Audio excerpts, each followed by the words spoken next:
পুঁই শাকের চচ্চড়ি করব। পুঁই শাক কেটে নিয়েছি, ধুয়ে নিয়েছি।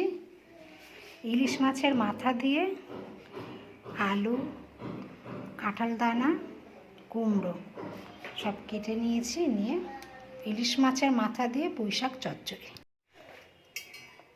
তেল গরম হয়ে গেছে,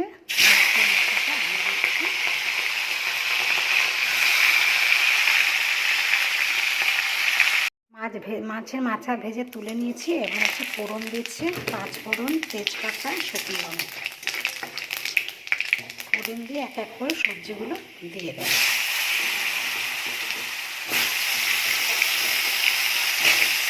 কুমড়োটা পরে দেব।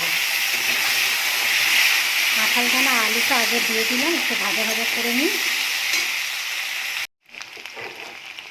কুমড়োটা দিয়ে দিচ্ছি।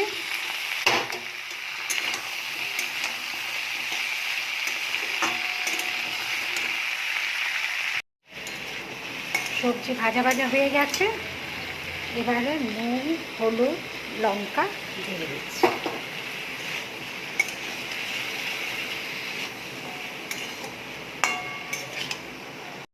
এবারে আমার শাকগুলো দিয়ে দেবো।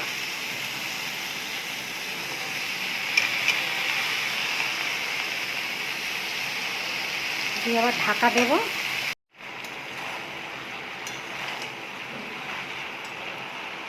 এবার অল্প করে একটু জল দেব, ডাঁটাগুলো সেদ্ধ হবে।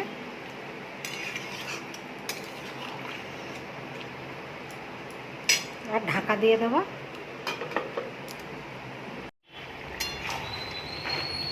খাড়াটা সেদ্ধ হয়ে গেছে। এবার মাছের মাথাটা দিয়ে দিচ্ছি।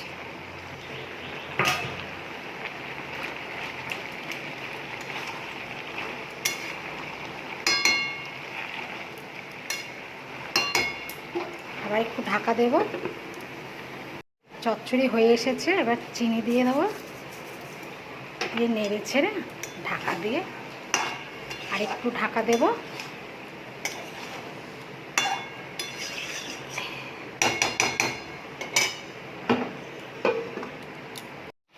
ইলিশ মাছের মাথা দিয়ে পুঁই শাকের চচ্চড়ি কমপ্লিট।